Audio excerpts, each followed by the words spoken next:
हरे कृष्णा। ओम नमः शिवाय। प्रिय भक्तों, देवी भागवत पुराण के तीसरे अध्याय में देवी महात्म्य का वर्णन है। देवी द्वारा त्रिदेवों को सृष्टि आदि के कार्यों में नियुक्त करना, आदि शक्ति का गंगा आदि 5 रूपों में विभक्त होना, ब्रह्मा जी के शरीर से मनु तथा शतरूपा का प्रादुर्भाव, दक्ष की कन्याओं से सृष्टि का विस्तार, आदि शक्ति द्वारा भगवान शंकर को भार्य रूप में प्राप्त होने का वर प्रदान करना है। श्री महादेव जी बोले, जो शुद्ध, शाश्वत और मूल प्रकृति स्वरूपिणी जगदम्बा हैं, वे ही साक्षात परब्रह्मा हैं और वे ही हमारी देवता भी हैं। जिस प्रकार ये ब्रह्मा, ये विष्णु और स्वयं मैं शिव इस जगत की उत्पत्ति, पालन और संहार के कार्य में नियुक्त हैं, उसी प्रकार अनेक ब्रह्मांडों में निवास करने वाले करोड़ों प्राणियों के सृजन, पालन और संहार का विधान करने वाली वे महेश्वरी ही हैं। निराकार रहते हुए वे महादेवी अपनी लीला से देह धारण करती हैं। उन्हीं के द्वारा इस विश्व का सृजन किया जाता है, पालन किया जाता है और अंत में उन्हीं के द्वारा संहार किया जाता है। उनके द्वारा ही यह जगत मोहग्रस्त होता है। प्राचीन काल में वे पूर्णा भगवती ही अपनी लीला से दक्ष की कन्या के रूप में, हिमवान की पुत्री के रूप में तथा अपने अंश से विष्णु भार्या लक्ष्मी के रूप में एवं ब्रह्मा की भार्या सावित्री तथा सरस्वती के रूप में प्रकट हुई। नारद जी बोले, देवेश, यदि आप मुझ पर प्रसन्न हैं और मेरे प्रति आपकी उत्तम प्रीति है, तब नाथ महामते मुझे विस्तार पूर्वक वह सब प्रसंग बताइए जिस प्रकार वे प्रकृति रूपा पूर्णा भगवती प्राचीन काल में दक्ष कन्या के रूप में अवतरित हुई और जिस प्रकार भगवान शिव ने उन ब्रह्म स्वरूपिणी को पत्नी के रूप में प्राप्त किया, जिस प्रकार वे हिमालय के घर में पुनः पुत्री होकर उत्पन्न हुई और फिर त्रिनेत्र महादेव ने उन्हें पत्नी के रूप में प्राप्त किया, और जिस प्रकार उन्होंने 6 मुखों वाले कार्तिकेय तथा गजानन गणेश इन 2 महाबलशाली तथा पराक्रमी पुत्रों को जन्म दिया। श्री महादेव जी बोले, पहले यह जगत सूर्य, चंद्रमा, तारों, दिन रात, अग्नि, दिशा, शब्द, स्पर्श आदि से तथा अन्य किसी प्रकार के तेज से रहित था। उस समय श्रुति के द्वारा एकमात्र जिनका प्रतिपादन किया जाता है, ब्रह्म स्वरूपिणी वे भगवती विद्यमान थी। सच्चिदानंद विग्रह वाली वे प्रकृति रूपा भगवती शुद्ध ज्ञान से युक्त, नित्य वाणी से परे, निर्वयव, योगियों के द्वारा कठिनता से प्राप्त होने वाली, सर्वत्र व्याप्त रहने वाली, उपद्रवों से रहित, नित्यानंद स्वरूपिणी तथा सूक्ष्म और गुरुत्व आदि गुणों से परे हैं। उन भगवती की सृष्टि करने की इच्छा हुई।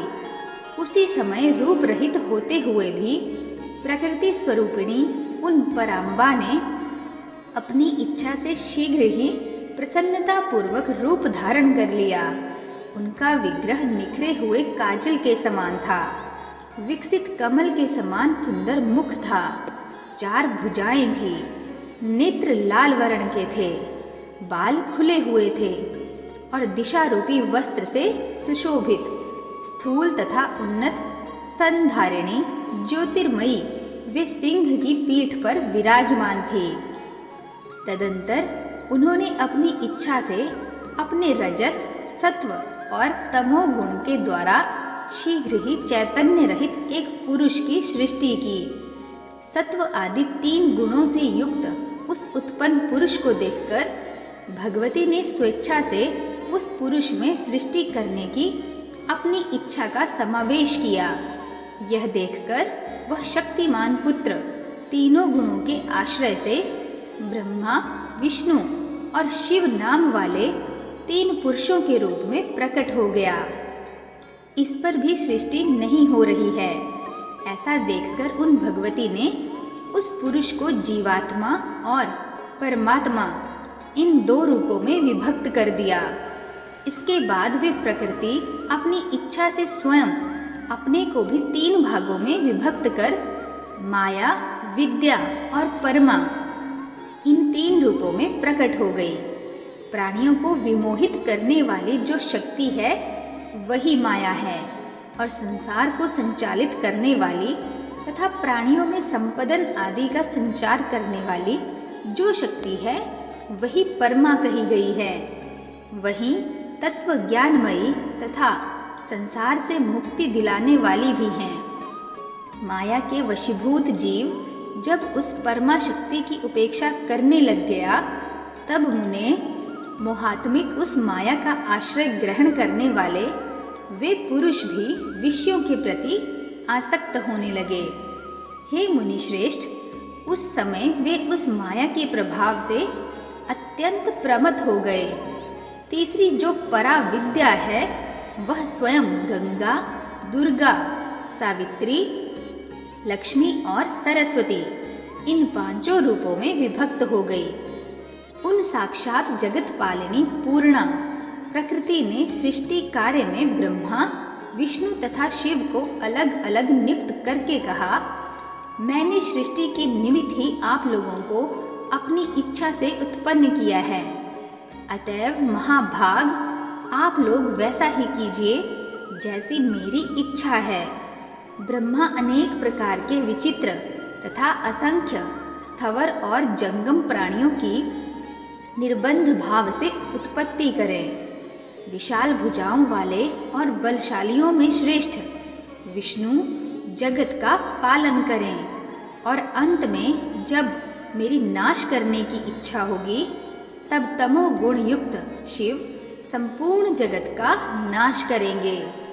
आप तीनों पुरुषों को सृष्टि आदि तीनों कार्यों में एक दूसरे की सहायता भी अवश्य करनी चाहिए।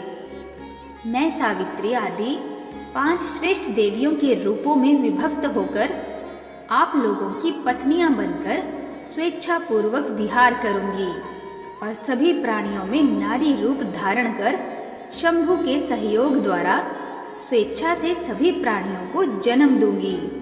हे ब्राह्मण, अब आप मेरी आज्ञा से मानुषी सृष्टि कीजिए, नहीं तो इस सृष्टि का विस्तार नहीं हो पाएगा।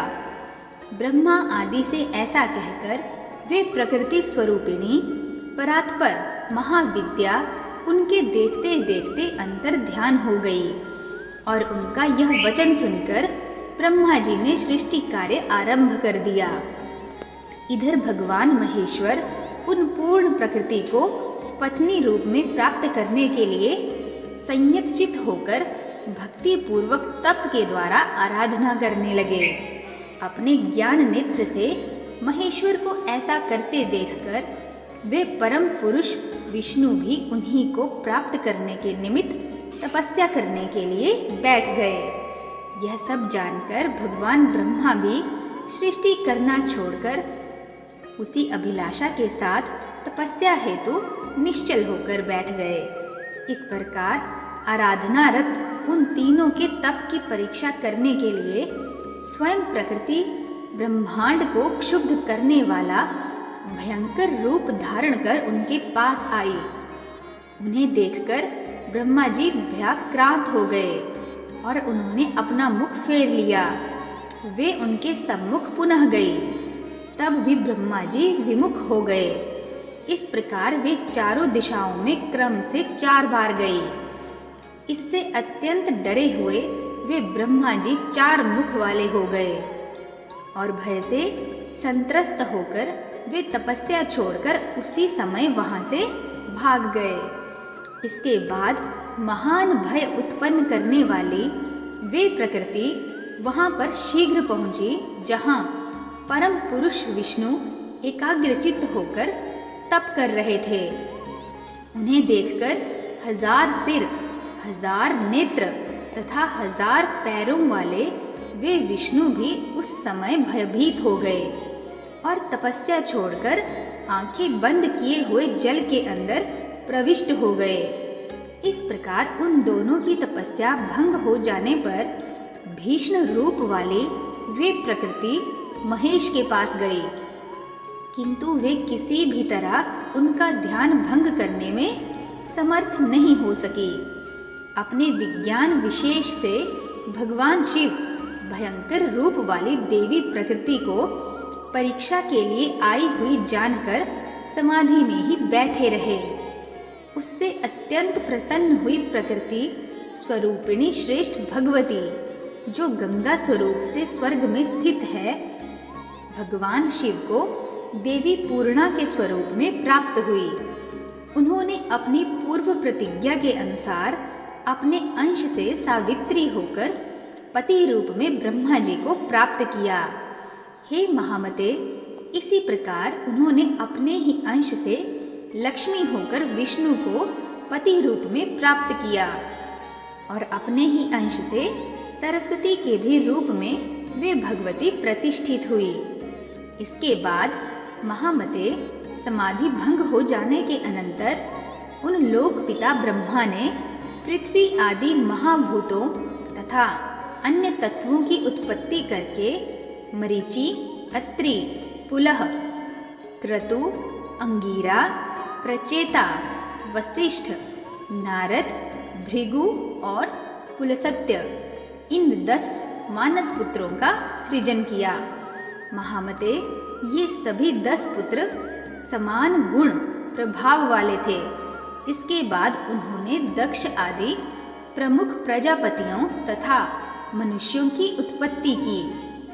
तदंतर उन्होंने मानसी पुत्री संध्या और मनोभव कामदेव को उत्पन्न किया तथा पुनः स्वर्ग, मृत्युलोक एवं पाताल लोक में स्त्री पुरुषों को विमोहित करने के लिए काम रूप उस पुरुष को स्वयं नियुक्त कर दिया। प्रजापति ब्रह्मा ने सभी प्राणियों में विमोह उत्पन्न करने के उद्देश्य से उन्हें पुष्पमय धनुष तथा पुष्पमय 5 बाण प्रदान किए। तत्पश्चात ब्रह्मा जी ने उत्तम शरीर को 2 भागों में विभक्त किया। उनके शरीर के बाएं आधे भाग से शतरूपा नामक सुंदर रूप वाली स्त्री उत्पन्न हुई और दाएं आधे भाग से स्वायंभु नाम वाले मनु उत्पन्न हुए। उन्होंने कामदेव के 5 पुष्प बाणों से आहत मनोहर मुस्कान युक्त उस सुंदर अंगों वाली शतरूपा को भार्या के रूप में ग्रहण किया। हे मुने, तत्पश्चात उन स्वयंभू मनु ने उस शतरूपा से 3 कन्याएं तथा 2 पुत्र उत्पन्न किए। हे देव ऋषिवर, वे आकुति, देवहूति और प्रसूति नाम की कन्याएं थी तथा प्रियव्रत और उत्तानपाद नाम के पुत्र थे। उन्होंने आकुति नामक अपनी पुत्री रुचि प्रजापति को, मध्यमा पुत्री देवहूति ऋषि कर्दम को तथा सुंदर स्वरूप वाली तीसरी पुत्री प्रसूति दक्ष प्रजापति को समर्पित कर दी। कर्दम ने देवहूति से अरुंधति आदि 9 पुत्रियां की। वे पुत्रियां वशिष्ठ आदि ऋषियों की भार्याएं हुई। प्रजापति दक्ष की भी 14 कन्याएं हुई। अदिति, दिति, दनु, काष्ठा, अरिष्टा, सुरसा, तिमी, मनु, क्रोधवशा, ताम्रा, विनता, कद्रु, स्वाहा और भानुमति, ये उन कन्याओं के नाम कहे गए हैं। उन्होंने उनमें से स्वाहा नाम की कन्या अग्नि को और शेष 13 कन्याएं ऋषि कश्यप को प्रदान कर दी। कश्यप ने स्वयं उन पत्नियों से नानाविध प्रजाएं उत्पन्न की। तब उन प्रजाओं से संपूर्ण जगत व्याप्त हो गया। इस प्रकार भगवान ब्रह्मा ने इस सारे संसार की सृष्टि की। तदंतर देवी प्रकृति ने उन ब्रह्मा से कहा, हे महामते, द्विजगण तीनों संध्याओं में जिनकी उपासना करते हैं, वे सावित्री मेरे अंश से उत्पन्न हुई हैं, जिन्होंने अपनी लीला से तीनों लोकों के पालनकर्ता विष्णु को पति रूप में प्राप्त किया, आप दोनों ब्रह्मा तथा विष्णु विषयासक्त हो गए। देव ऋषिवर उन साक्षात परा प्रकृति को पूर्ण भाव से पत्नी रूप में पाने की अभिलाषा करते हुए भी शिव परम योगी बने रहे। उस प्रकार की तपस्या में रत उन भगवान शिव से परा प्रकृति जगदम्बिका ने प्रसन्न होकर प्रत्यक्ष रूप से कहा, हे शंभु, आपका कौन सा अभीष्ट वर है, मुझसे वह मांग लें। आपकी तपस्या पूर्ण उपासना से परम प्रसन्नता को प्राप्त मैं वह वर आपको अवश्य दूंगी। शिवजी बोले, जिनसे पूर्व में 5 श्रेष्ठ नारियां प्रकट हुई थी, वे आप विशुद्ध प्रकृति ही हम ब्रह्मा विष्णु तथा महेश्वर को प्राप्त होंगी। उनमें से अपने अंश से सावित्री के रूप में उत्पन्न होकर आप ब्रह्मा जी को प्राप्त हुई और अपने ही अंश से लक्ष्मी एवं सरस्वती होकर विष्णु को प्राप्त हुई हैं। किंतु परमा पूर्णा प्रकृति आप स्वयं अपनी लीला से कहीं जन्म लेकर मुझे प्राप्त हों। प्रकृति बोली, दक्ष प्रजापति के यहाँ अपनी माया से उत्पन्न होकर मनोहर शरीर वाली पूर्णा प्रकृति मैं ही आपकी भार्या बनूंगी। जब दक्ष के यहाँ उनके देहाभिमान से मेरा तथा आपका अनादर होगा, तब अपने माया रूपी अंश से उन्हें विमोहित कर मैं अपने स्थान को चली जाऊंगी। महेश्वर, उस समय आपसे मेरा वियोग हो जाएगा और तब आप भी मेरे बिना कहीं भी नहीं ठहर सकेंगे। इस प्रकार हम दोनों के बीच परम प्रीति बनी रहेगी। श्री महादेव जी बोले, हे मुनि श्रेष्ठ, वे परमेश्वरी प्रकृति महेश्वर से ऐसा कहकर अंतर ध्यान हो गई और शिव के मन में प्रसन्नता व्याप्त हो गई। तो प्रिय भक्तों, आप सब भी प्रेम से बोलिए, जय माता दी। आशा करती हूँ कि मेरे द्वारा सुनाई गई देवी भागवत महापुराण की यह कथा आपको अत्यंत पसंद आई होगी। यदि आपको यह कथा पसंद आई हो तो चैनल को लाइक, शेयर तथा सब्सक्राइब अवश्य कीजिएगा तथा कमेंट्स में जय माता दी अवश्य लिखिएगा। कल हम देवी महाभागवत पुराण के 4थे अध्याय की कथा का पठन तथा आप सब लोग श्रवण करेंगे। मिलते हैं नेक्स्ट वीडियो में, तब तक के लिए जय श्री कृष्णा, नमस्कार।